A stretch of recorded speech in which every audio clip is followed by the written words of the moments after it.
Boa noite, queridos. Que a graça do nosso Senhor e Salvador Jesus esteja com todos aqui presentes nesta noite. Convidamos aos irmãos para que abram as suas Bíblias no Salmo de número 130. Salmo de número 130. Assim nos diz a palavra do nosso Deus. Cântico de romagem. Das profundezas clamo a ti, Senhor. Escuta, Senhor, a minha voz. Estejam alertas os teus ouvidos às minhas súplicas. Se observares, Senhor, iniquidades, quem, Senhor, subsistirá? Contigo, porém, está o perdão para que te temam. Aguardo o Senhor, a minha alma o aguarda. Eu espero na sua palavra. A minha alma anseia pelo Senhor mais do que os guardas pelo romper da manhã. Mais do que os guardas pelo romper da manhã. Espere Israel no Senhor, pois no Senhor há misericórdia, nele copiosa redenção. É ele quem redime a Israel de todas as suas iniquidades. Amém. Queridos, quero iniciar o nosso sermão desta noite trazendo um trecho de uma música que achei interessante trabalhando neste texto no Salmo 130. E um autor diz assim: no fundo do poço me encontrou, já quase sem vida de portas em portas, sem ter esperança, sem ter mais saída, cansado da vida, cansado de tudo, nem lágrimas tinha para poder chorar, meus olhos secaram, meus pés cansaram do meu caminhar. Contigo, meu Senhor, não há o que temer, não há por que chorar, não há por que sofrer.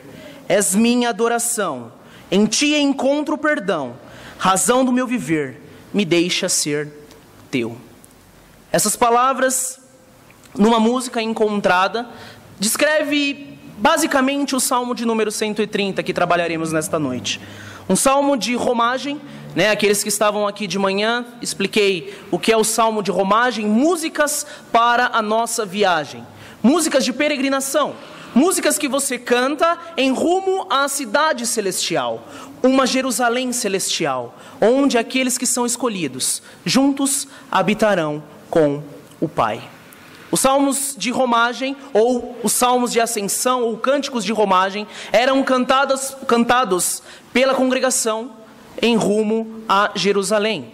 Estes são os salmos que nós, de igreja, devemos entoar. Não sabemos por certo o autor deste salmo de número 130, mas isso não significa que não podemos tirar ensinamentos valiosos que encontramos neste texto.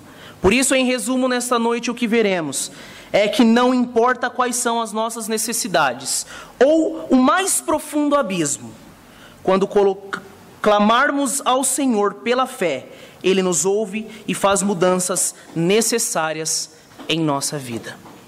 Mais uma vez, não importa quais são as nossas necessidades ou o mais profundo abismo, quando clamamos ao Senhor pela fé, Ele nos ouve e faz mudanças necessárias em nossa vida. Vamos orar. Pai, nós te louvamos mais uma noite, agradecemos por mais uma oportunidade em que o Senhor nos concede, de junto aqui como congregação, ó Pai, como igreja, do teu rebanho, ó Pai, juntos, numa só voz, num só corpo, pedimos que o teu Santo Espírito agora nos conduza. Agradecemos esta oportunidade e que agora, ó Pai, neste instante, o Senhor venha nos conceder conhecimento, sabedoria adquirida da tua palavra. Em nome de Cristo Jesus, que nós oramos, pedimos e agradecemos. Amém. Como primeiro ponto que destaco em nosso sermão desta noite, é que nós encontramos o salmista numa profunda tristeza. E nós vemos o salmista lamentando.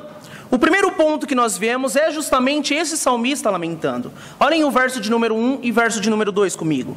Das profundezas clamo a ti, Senhor. Escuta, Senhor, a minha voz. Estejam alertas os teus ouvidos às minhas súplicas. Neste primeiro ponto é necessário ressaltar o profundo afogamento do salmista aqui. No lugar onde não dá pé. Um afogamento onde ele não encontra mais saída. Não encontra fôlego de vida. Ele se encontra perdido, sem fôlego, de onde não é possível sair. Esta profundidade que o salmista descreve sugere a nós, leitores, imaginar o profundo desespero pelo qual ele se encontra, ou a angústia profunda em que a sua alma se encontra. E é esse tipo de linguagem figurada que o salmista usa para expressar como realmente se sentia, expressando-se ao seu Deus nos 2 primeiros versos de que se encontra no profundo abismo.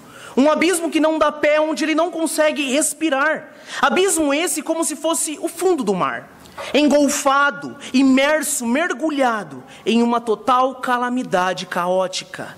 Uma tristeza, um sofrimento, uma angústia capaz de tirar o seu próprio sono. Um abismo que o faz até mesmo se sentir separado de Deus, ao mesmo tempo em que expressa de forma tão profunda a sua tristeza e a sua angústia. Uma tristeza capaz de tirar o seu sono. Queridos, esse salmista, cujo não sabemos ao certo quem é, descreve claramente a vida desta forma para muitos de nós. Momentos em que nos vemos em profundos abismos, escuridão, como se estivéssemos sozinhos no fundo do mar, sem ninguém para conversar, para nos dar a mão, para subirmos em terra firme. Nada é mais difícil para nós que estes momentos em que nos encontramos embaraçados em nossa própria e profunda tristeza.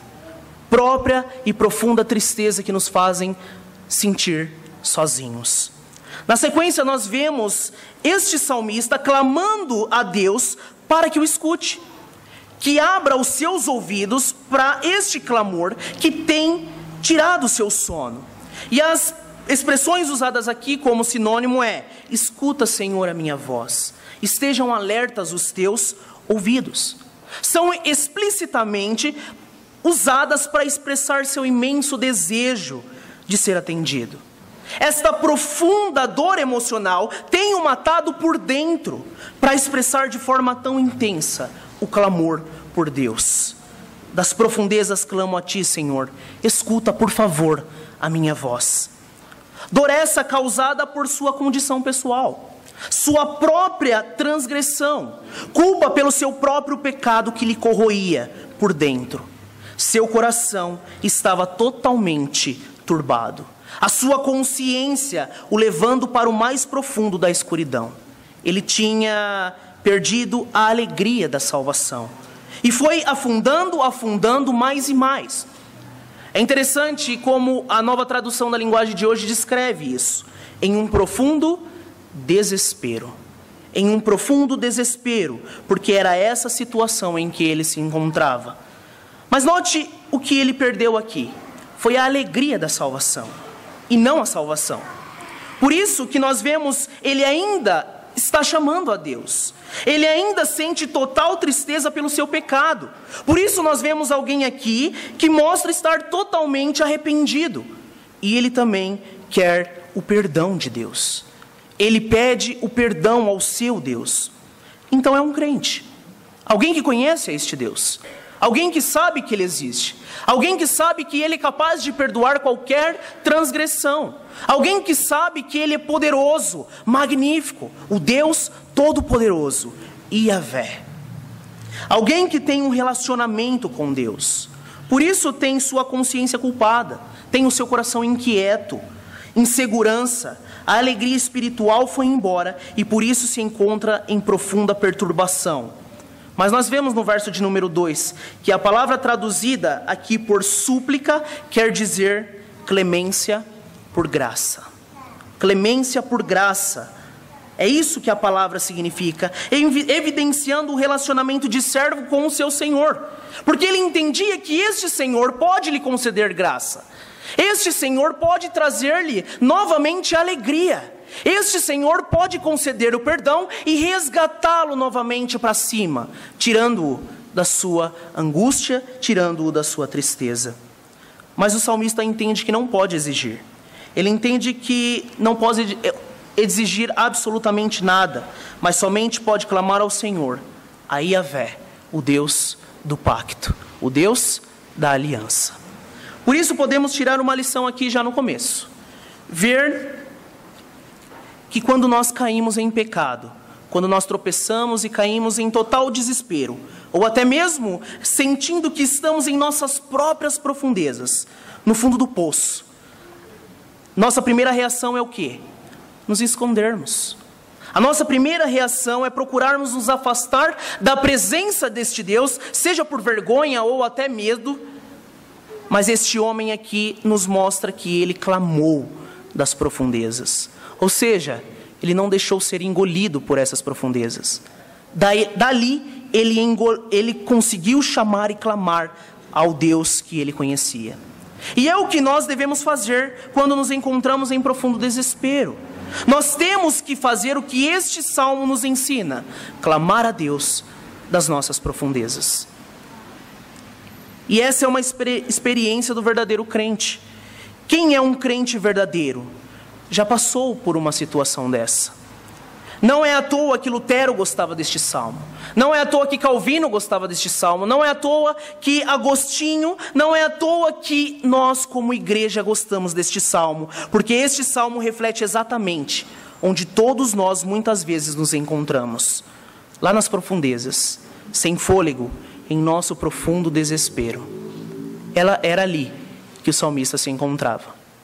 E nós vemos que o salmista, tendo conhecimento desta profundeza, ele começa a confessar ali a este Deus. E nós vemos como segundo dentro deste pensamento, o nosso ponto no verso 3 e 4, a confissão deste salmista. Se observares, Senhor, iniquidades, quem, Senhor, subsistirá? Contigo, porém, está o perdão para que te temam.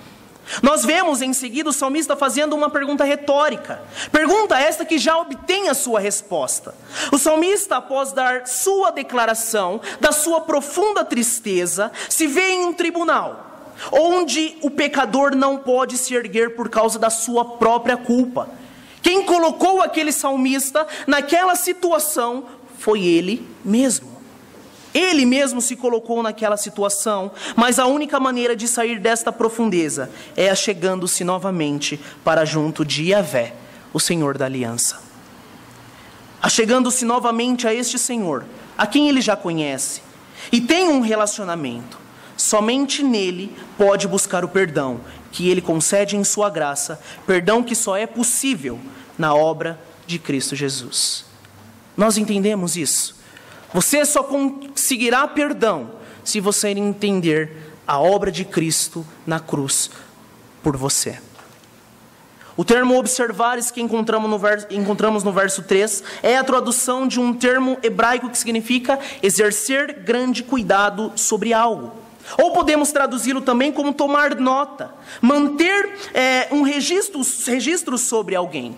A ideia aqui é como se Deus estivesse registrando cada pecado, como se Deus estivesse registrando cada iniquidade, como se anotasse em uma agenda o que cada um de nós fazemos. Ou no caso aqui o salmista contra a vontade do Deus único e verdadeiro. Ele vê cada transgressão, ele vê cada pecado, ele se lembra das coisas que nós fazemos.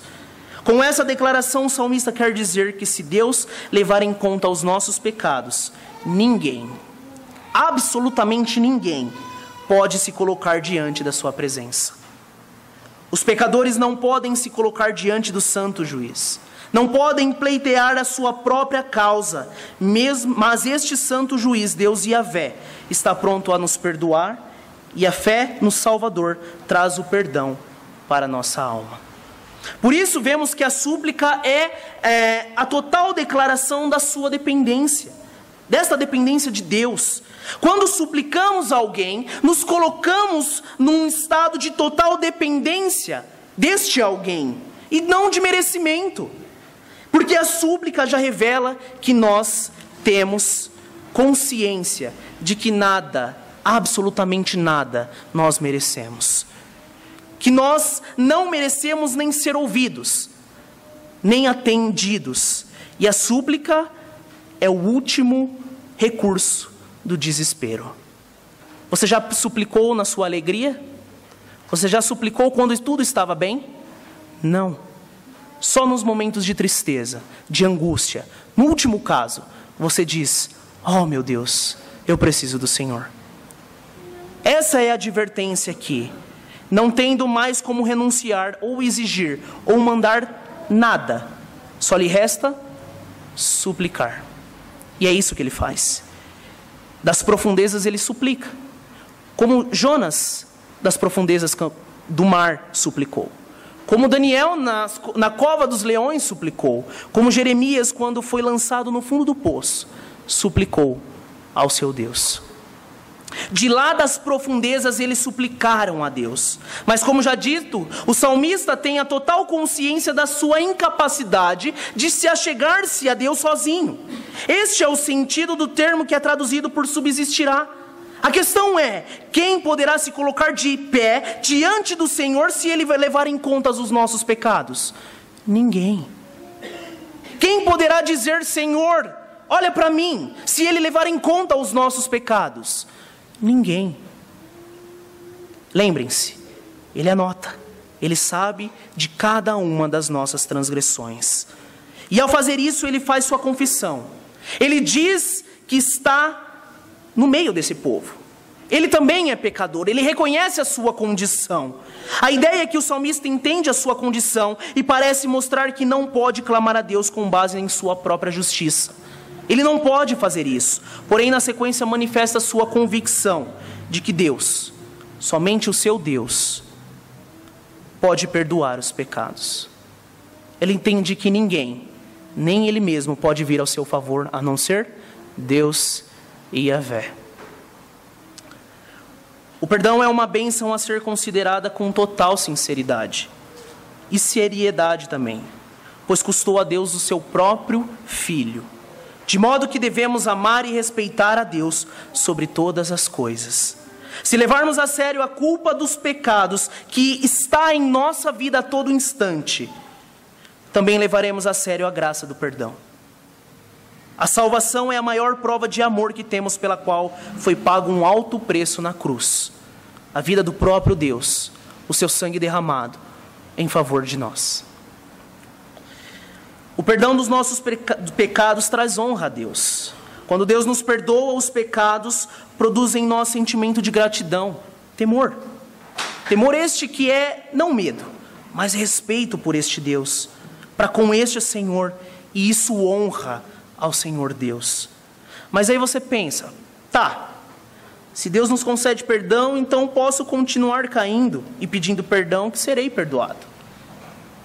Muitos assim pensam. Tem pessoas que pensam dessa forma.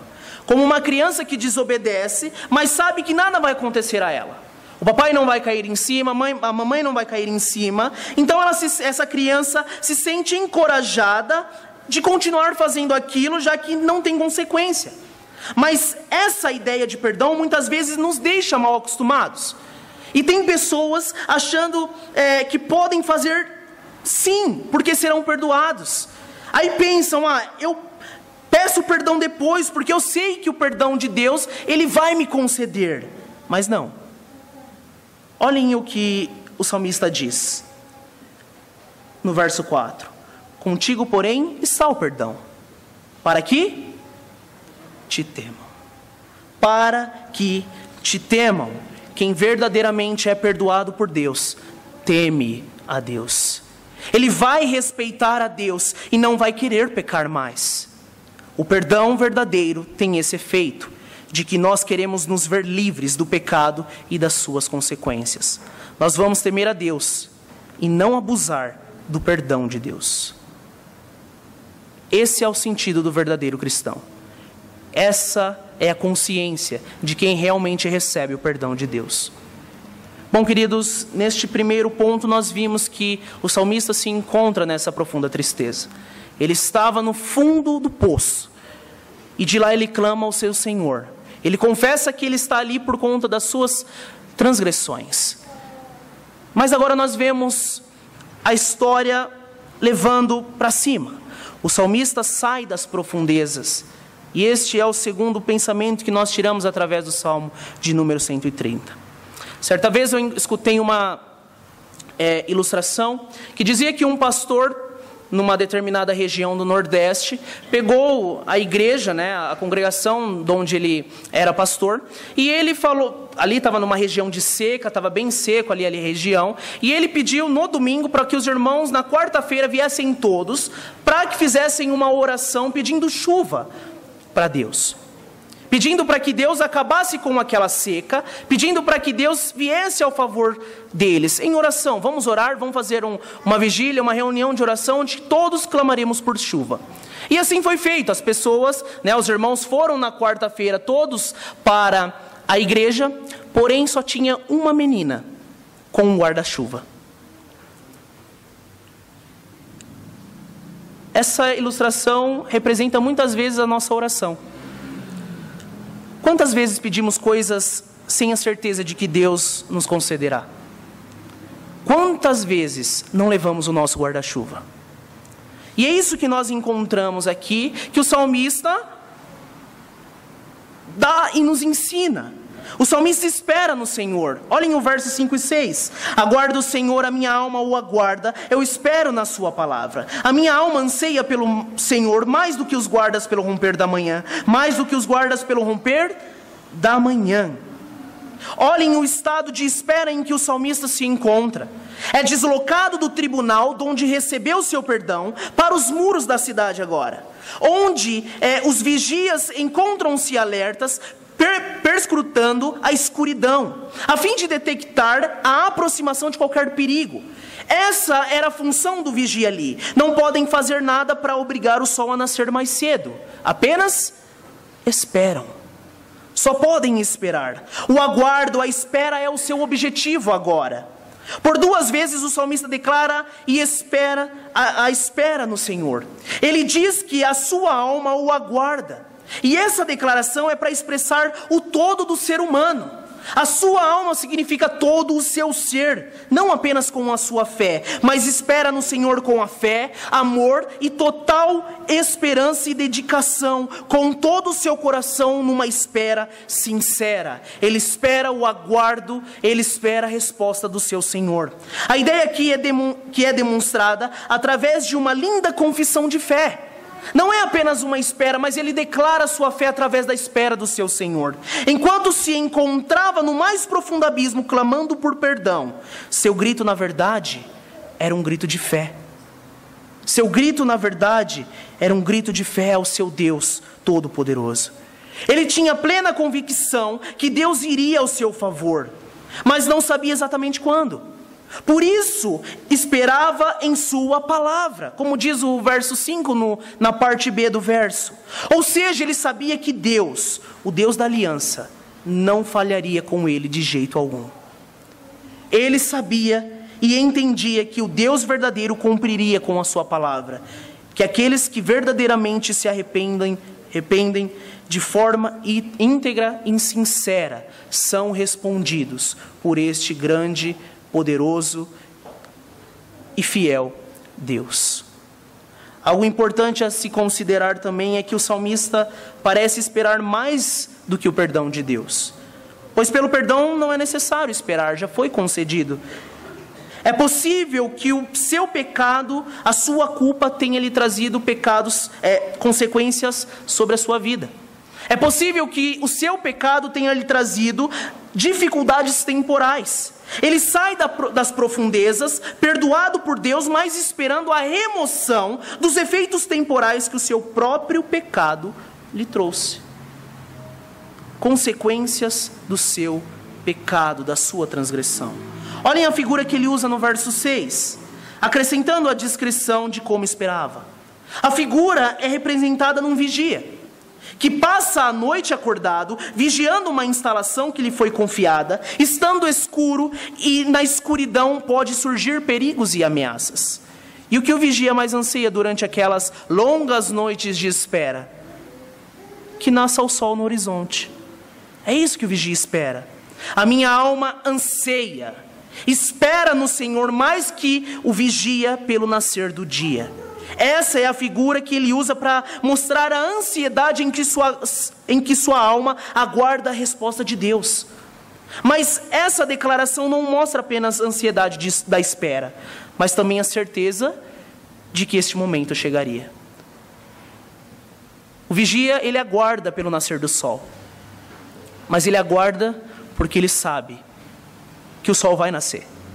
Não depende dele, depende de Deus, mas o sol estará lá pela manhã. E isso é bem semelhante àquele versículo que tanto falamos. O choro pode durar uma noite, mas a alegria vem pela manhã. Total declaração de fé depositada neste soberano Senhor, que pode nos ouvir na mais distante e profunda tristeza, em que na maior parte da vida nos encontramos. Na mais profundeza, no mais fundo poço, aonde só Deus pode vir ao nosso favor. É interessante a transição do nome aqui. No começo do Salmo nós temos o salmista se referindo a Deus como Iavé. E a partir desse verso, nós vemos o salmista fazendo a transição do nome para agora Adonai, que significa meu Senhor, meu dono, o Senhor governador de todas as coisas, garantindo segurança e proteção a este salmista. Então, queridos, como temos esperado em Deus? Será que o anseio é tão grande e a certeza é tão óbvia que Ele nos responderá, que nos faz levar o nosso guarda-chuva? Na certeza em que seremos respondidos, essa é a nossa fé. Fazemos oração sabendo que Ele virá ao nosso favor. Será que temos declarado a nossa fé como esse salmista, na certeza de que nossas lágrimas serão enxutas rapidamente ao amanhecer? Será, você pode confiar plenamente na oração que você faz ao seu Senhor? Você não pode enxugar suas próprias lágrimas. Deus não pode enxugar as suas lágrimas. Pastores não podem enxugar as suas lágrimas. Seus bens não podem te resgatar das profundezas, nem lhe dar plena certeza de socorro. Apenas Deus, Adonai, o nosso Senhor, pode nos tirar da mais profunda ou no mais profundo poço de nossas vidas. Esse Deus Iavé pode. O Deus do pacto, o Senhor Adonai, Criador e dono de todas as coisas. Ele sim pode lhe dar segurança e proteção, assim como faz com o guarda que anseia pelo nascer do sol. Esse é o seu Deus. E é a Ele que você deve adoração. Com base nisso, nós partimos para o nosso último ponto, e breve. Versos 7 e 8 nos diz: espere Israel no Senhor, pois no Senhor há misericórdia, nele copiosa redenção. Ele é quem redime a Israel de todas as suas iniquidades. O salmista aqui, a partir do verso 7 e 8, mostra que o perdão lhe dado, que a esperança neste Deus, são provas claras de que Israel deveria confiar na redenção do Senhor.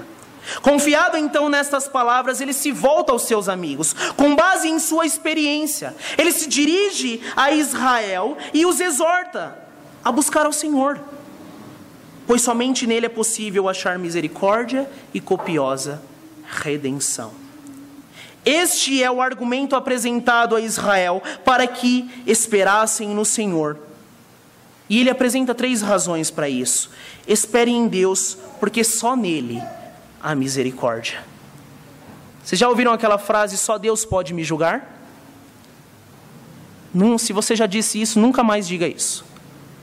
Não peça a justiça, o julgamento de Deus. Não peça, pelo contrário, peça que Deus te renove. Peça para que Deus tenha misericórdia de você. Não peça para Deus o que era seu. Peça ao contrário: Senhor, me renove, me transforme, me dê misericórdia. Nele há copiosa redenção, ou seja, Deus perdoa, Deus redime, Deus recebe os pecadores, não o pecado. É Ele quem redime a Israel de todas as suas iniquidades. Ele é o Deus de Israel, Ele possui aliança com Israel. Somente Ele pode perdoar. O bispo não pode perdoar, Maria não pode perdoar, o apóstolo não pode perdoar, o pastor não pode perdoar, a igreja não pode perdoar, mas somente Ele, o Senhor da aliança, pode nos perdoar e nos conceder remissão de pecados. Somente Ele pode enxugar as suas lágrimas.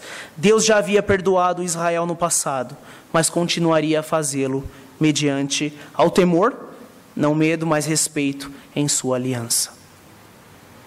Concluímos, queridos. Quais são as lições que aprendemos neste salmo? Não há nada melhor que recebermos o perdão de Deus sobre a nossa vida.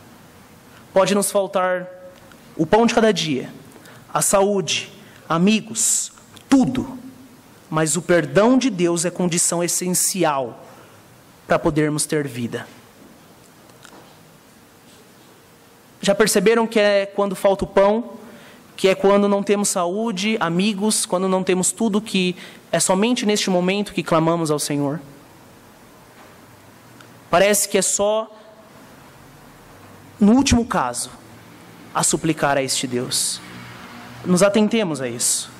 É importantíssimo termos a certeza do perdão de pecados, termos a certeza da nossa salvação. Nós perdemos a alegria, perdemos a certeza dessa salvação, mas pelo arrependimento verdadeiro, pela oração sincera de todo o coração, Deus nos renova, Ele nos perdoa, Ele nos resgata das profundezas, nos restaurando novamente para a vida. Somente Ele pode te tirar das profundezas. Por último, Deus está pronto a ouvir as nossas súplicas pelo perdão. Se estivermos de fato arrependidos, se buscarmos este perdão com base no sacrifício completo de Cristo, o Senhor Deus perdoará e enxugará as nossas lágrimas. Para aplicarmos para a nossa vida, como é que você está nessa noite? Possa ser que você está numa profundeza, possa ser que você está perdido, possa ser que você acha que não tem mais jeito, que não tem mais como ter fôlego de vida. Nesta profunda tristeza capaz de tirar até mesmo o seu sono. Possa ser que você perdeu a alegria da salvação. Possa ser que ao folhear a sua Bíblia não há mais vigor. Possa ser que na oração não há mais vigor, não há mais alegria. Mas todos passam por aflições. E por vezes se sentem no mais profundo poço. Não devem entrar em desespero. Não entre. Mas pode clamar a Deus. Clame ao seu Deus. Clame ao Senhor a quem você fez uma promessa, a quem você fez uma aliança. É dessa profundeza que você deve clamar. Faça isso em forma de súplica. Segundo, os grandes feitos do passado em sua vida, tanto em nossa vida pessoal como na história, devem nos levar a confiar em Deus no tempo próprio. Ele usará de clemência ao vir em nosso favor. Esta certeza deve ser tamanha que nos leve a exortar outros, mostrar em nossa vida que Ele nos redimiu, que Ele nos salvou. E esta certeza estando fundamentada em Cristo Jesus. E por último, lá das profundezas, podemos clamar porque Deus nos ouve. Então, clame e peça ao seu Senhor que o escute, que renove, que o encha de alegria, de certeza, que o liberte desta situação, para que Ele em tudo seja temido e seja em tudo o nosso Senhor. Se você se encontra nesta profunda tristeza, te convido a estabelecer um relacionamento verdadeiro com este Deus, para que você seja revestido de alegria verdadeira, somente encontrada no amor de Yahvé, o Deus da aliança. A música que eu li no começo da nossa introdução, ela mostra justamente isso no seu refrão.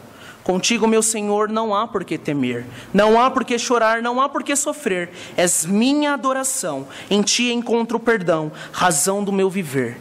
Me deixa ser teu. Esse é o nosso sentimento nesta noite. E eu encorajo a cada um de nós a buscar a redenção, a buscar este Senhor, Yahvé Adonai, para a nossa vida. Se você está chorando por causa de uma profundeza, levante-se e entenda que o Senhor Yahvé é o seu Deus, o Deus da aliança, que não falhará conosco em nenhuma hipótese. Que o Senhor nos abençoe e aplique a sua palavra em nosso coração. Amém.